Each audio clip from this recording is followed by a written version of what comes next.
All right, what's up YouTube? It is January the 29th. It is about 9 o'clock. About to hit the gym, do some legs, do some shoulders. Trying to get back into the rhythm. Kinda lost some motivation for the past few days. But feeling good right now, feeling motivation's back in. So we're gonna get there, gonna try to get some footage. It's Monday today. So hopefully it's not that crowded, but it's also National Chess Day, so there's a good possibility that there's gonna be a crap ton of people around, but you know, we'll see what happens. So it's freezing outside, and I didn't wear my hoodie. It's a huge mistake. It's so cold. So cold.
All right, day 22 complete. Didn't get to do the entire workout, but I'm not bummed about that. All right, day 22 complete. Didn't get to do all the workout, but that's fine. Kind of replaced a few things. I've been trying to do Jefferson squats because of my hips. I was told that would, you know, kind of balance out my hips a little bit better. My right hip is a little bit further back, and so the Jefferson squat, you kind of have one foot forward to kind of realign the balance in your hips. But didn't get to do that, a little bummed about that. But did a few other workouts to kind of make up for it. Still got legs done, got a lot of shoulders done. Feeling pretty satisfied right now. So right now, I'm about to head home, change, shower, get a little bit of food in my belly. And then today I'm gonna do something a little bit different, something I've been wanting to do for a while, but never had the chance to do. So I'm gonna do a little mini, not really a vacation, but a little mini reading day. So my plan is to maybe grab a book or two, maybe three. I don't think I'll get done. There's no way, actually. So I'll probably bring about 2 books.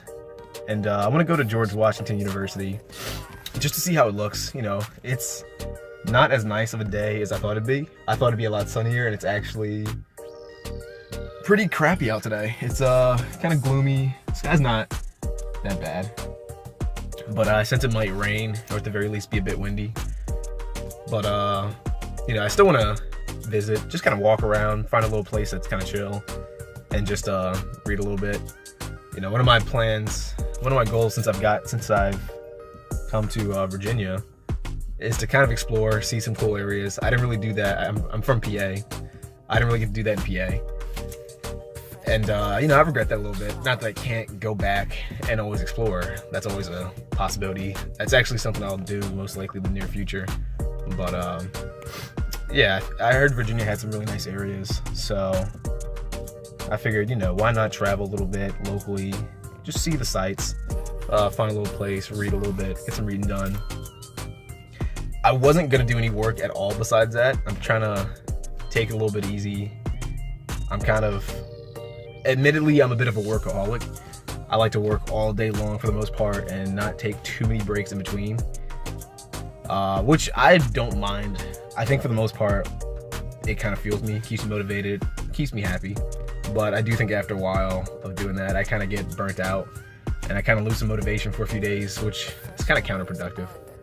So I figured maybe every few days I'll kind of take a break not do like no work at all, but definitely scale back on the amount of work that I usually do. And, you know, take a day or so to just kind of think about like my next plan going forward, you know, some strategies, and of course read, because I have like a huge list of books that I want to get through.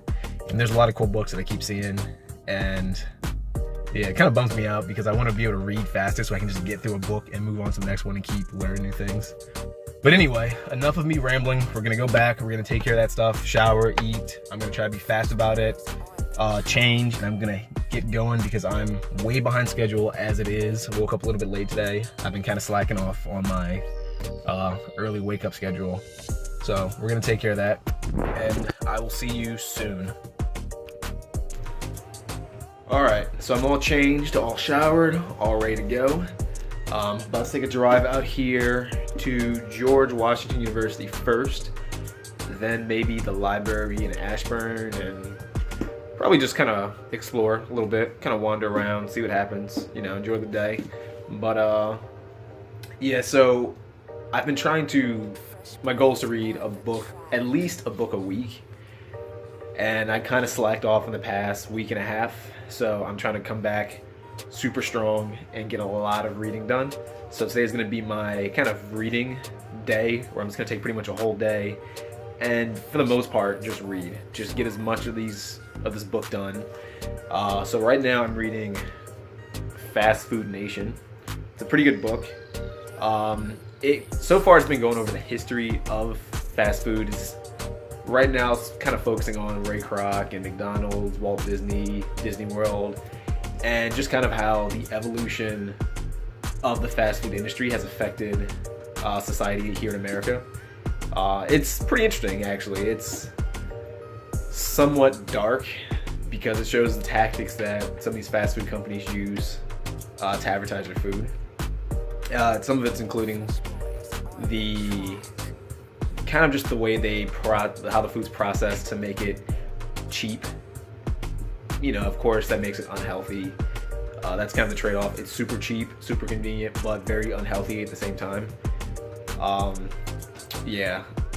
One of the chapters I actually just read, the book discussed how companies like McDonald's and Carl Jr.'s and I think Wendy's, Burger King, a lot of the companies when they were first starting up, they eventually realized that they can focus children to make sales. And so they would go to schools and try to get children, like not even high school kids, like 7-year-olds, 6-year-olds, 5-year-olds. And they would try to, that's actually where the Happy Meals came from. They would use different tactics to get the kids interested in the toys and the play worlds. If you've ever seen McDonald's, some of the McDonald's, the bigger ones have the play worlds, kind of like a little playground with slides and jungle gyms, stuff like that. And they would use that as a tactic to get the kids to want to go to McDonald's and drag their parents along with them. It's a pretty good book, though. They even classified different categories of nagging children. They have like category 1 nagger. This is how that kid is described. Category 2, 3, 4. It's really interesting. I highly recommend it. I'm about a third of the way done this, so I doubt I'll get this done today. But I'm going to try to get through as much as I can. Hopefully I'll get through another third today. It's about 300 pages, so that's my goal for today. Get through another 100 pages. So, about to do that. I will see you guys at the next stop. Okay, made it to, I decided to go to Shenandoah University. That was one of the closer places nearby. Gonna take a little stop here and then probably head to Ashburn, explore a little bit. It's getting colder outside, so I might have picked a really bad day to do this, but it's whatever, no problem. Yeah, so I expected Shenandoah to be like an actual campus. I went to one of North Virginia community college's campuses, and it's pretty big. It's really nice. It was on one of my previous videos, but yeah, Shenandoah is just one building from what I can tell. You know, I'll take you inside in a minute, but it looks like just one building, so not that much to explore. So I might just kind of pop in, you know, look around for a bit and then pop back out. But regardless, it looks nice. Should be interesting. It's nice to see something new every once in a while. So yeah, here we go. I'm gonna go inside.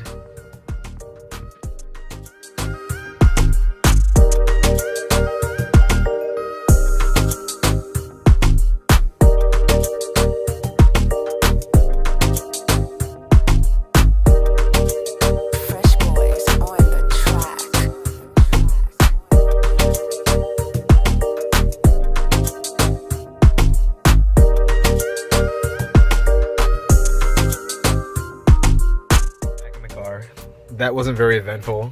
There was basically nothing in there. It was a very small building. There's about maybe 10 or so classrooms. Not that many classrooms at all.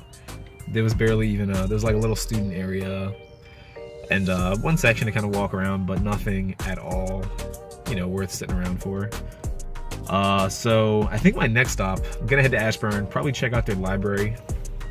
I'm a bit of a nerd, and I like to check out libraries.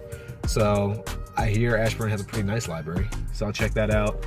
Probably pop in for a bit, read, and then I don't know where I'll go from there, but I'm going to wing it. So stay tuned for that.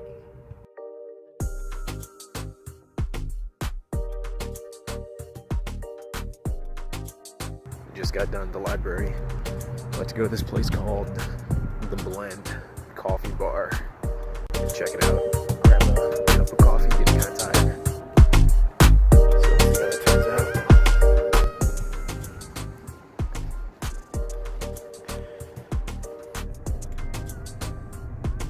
Alright. Just came from Blend Coffee Bar. It's pretty cool. I might have to take more trips out here and just kind of go to hang out.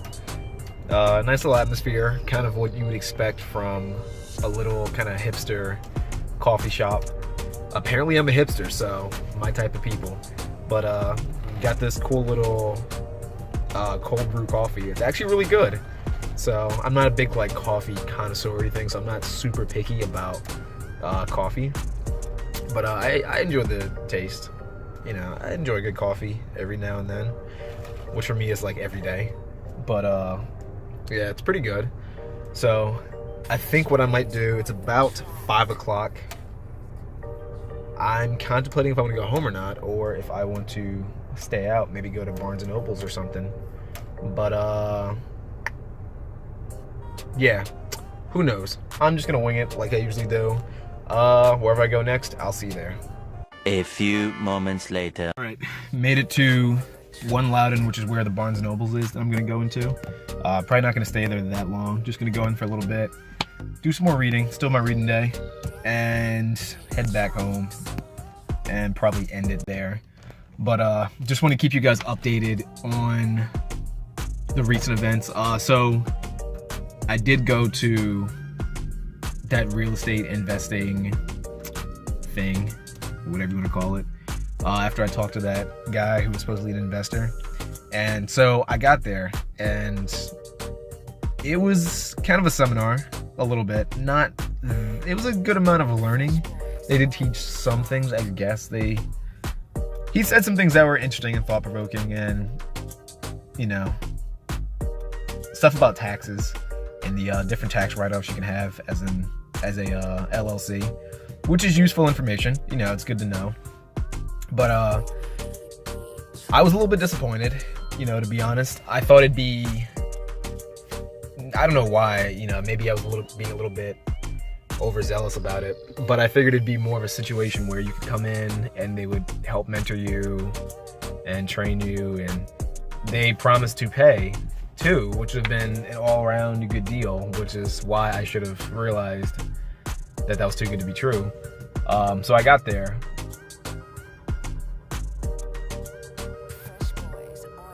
Someone's not working. But I got there, and it was very seminar-ish. A lot of, talking about a potential future that you can have doing whatever it is. In this case, it was real estate investing. And at the end, the dreaded moment came where he puts up all the prices of the packages, and at that point I was like, this is not an employment opportunity. This is not really, it is, but it's not a real estate investing opportunity. It's them trying to sell you classes to get into a program, which is fine. I'm not bashing that. I don't think there's anything wrong with that. You know, I deep down, I do think those are really useful if you have the capital to go through with it. But right now, I don't have the capital to go through with that. And part of me is always kind of like, if I had the money to do this, I probably wouldn't be here trying to get money to do this. But yeah. So essentially, that's what it was. It was just a seminar, and they were trying to sell a package, which is fine, as I said. But it was a little bit disappointed, and it kind of actually got me a little bit demotivated. You know, a little bit frustrated. I think in my head,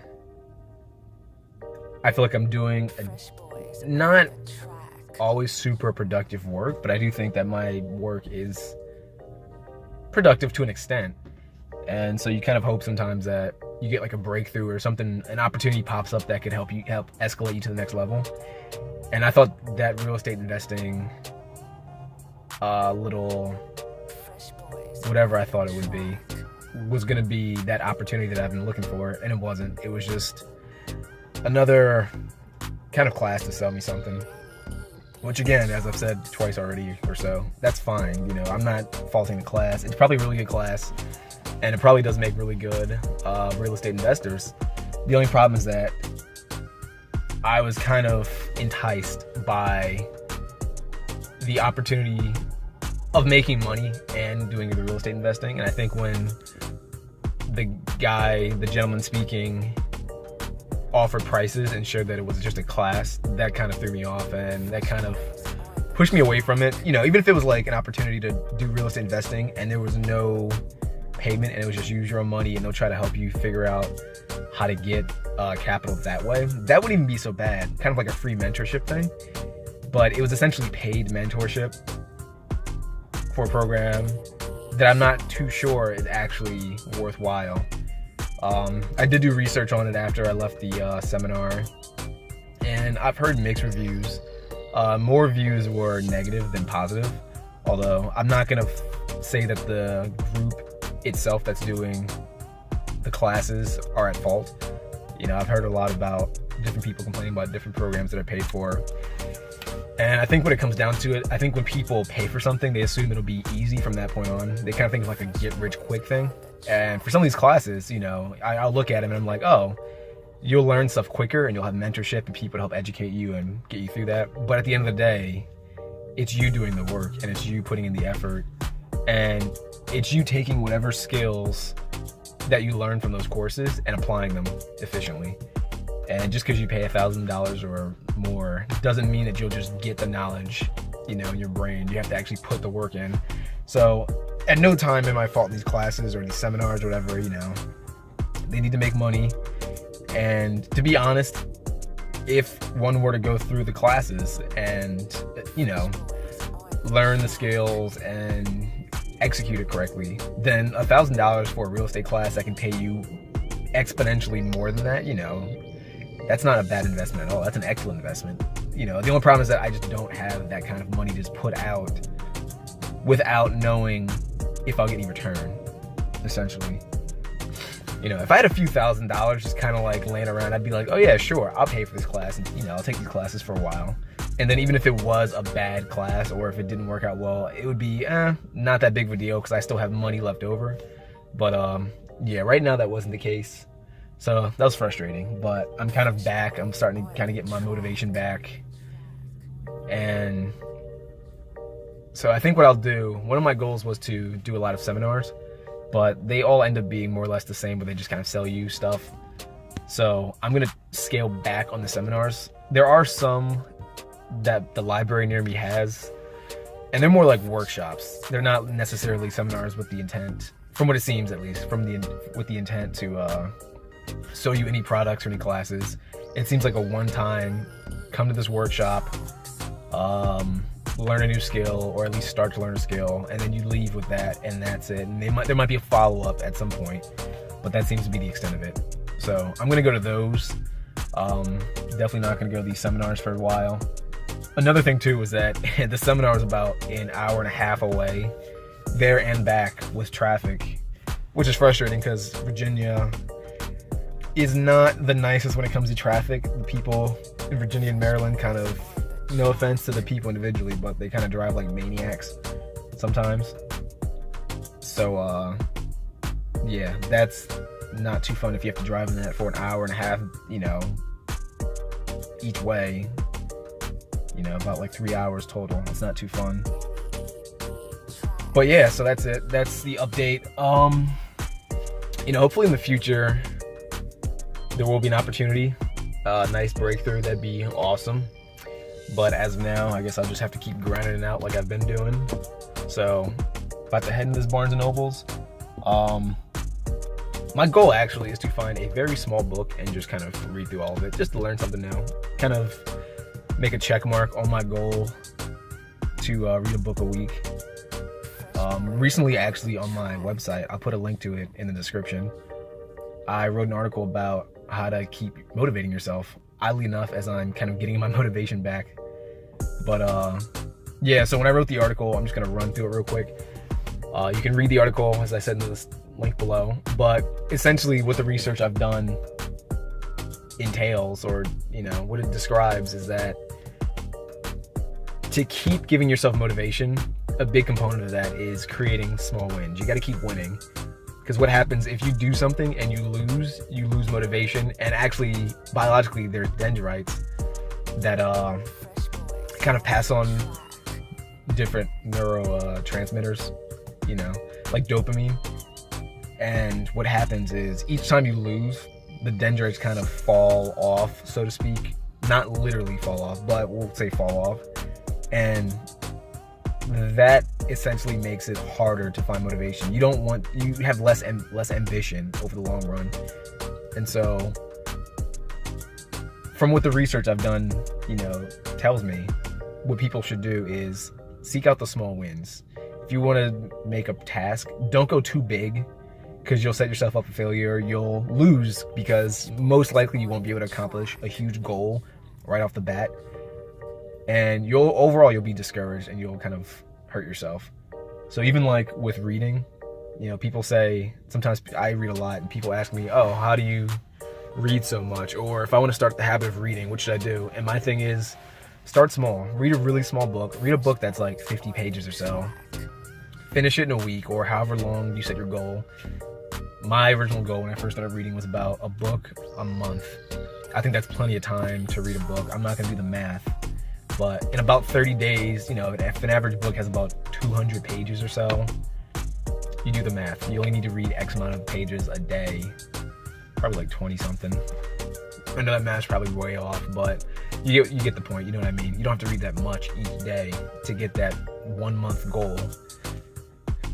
And, you know, some people, there's a book actually that I recommend. It's called Who Moved My Cheese? Very good book, very informative, very short. The book's only about 60 pages, maybe 50 pages, if even that. You know, it's one of the first books I kind of started reading when I tried to get back into reading a lot. And I read it in like an hour or so. And that was in the past. I couldn't even read that fast before. Now I read much faster. But it took me about an hour. Not a hard book to understand, not a hard book to read. Very simple, very good point. You'll get something out of it. So I recommend people read something like that. Set a goal like that. Start small and then work your way up. And then do it in increments. Don't just go right off the bat into something huge, because you'll set yourself up for failure. And, you know, in the long run, that won't be good. You'll just end up discouraging yourself. But yeah, that's it. That's the end of my rambling. It's getting a little dark out here, so I'm gonna head inside to Barnes & Noble's. I'm gonna try to find a small book and see if I can read it, you know, before it gets too late, and then head back home. So I'll see you guys in a few.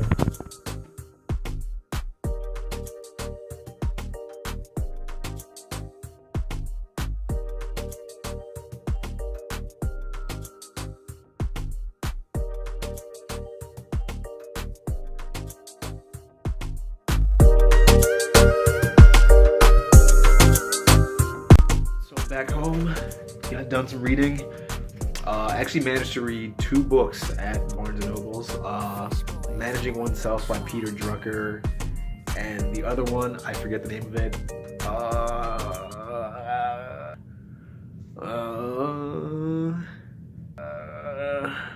I think it's called How Successful People Think, but I don't remember who it's by. But regardless, those books were pretty good. Peter Drucker's book, Managing Oneself, is actually really good. The other one was really good as well. But yeah, I highly recommend those as well. Very short books. Peter Drucker's book is about 50 pages. It's about this big. So realistically speaking, like 25 pages of a normal sized book. Not very long at all. Text is huge.